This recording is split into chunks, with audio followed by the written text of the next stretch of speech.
उद्धव ठाकरेंचे हात हुतात्म्यांच्या रक्तानं माखलेले आहेत अशा शब्दात आशिष शेलार यांनी टीका केली आहे। 106 हुतात्म्यांचा खून करणाऱ्या काँग्रेसची हातमिळवणी केली असं शेलार आरोप करतायत। उद्धव ठाकरे रंग बदलणारे बहुरूपी आहे अशा शब्दात आशिष शेलार यांनी निशाणा डागलाय।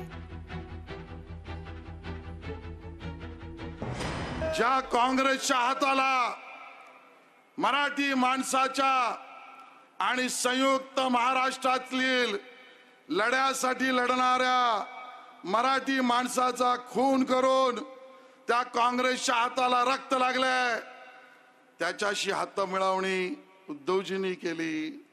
माझा आरोप आहे, बहुरूपी उद्धवजींना घरी जाऊन मातोश्रीवर बघा, आरशात बघाल तो उद्धवजी तुमच्या हाताला ते काँग्रेसने मराठी माणसाच्या खुनाचं केलेलं रक्त तुमच्या हातालाही लागलेलं आहे।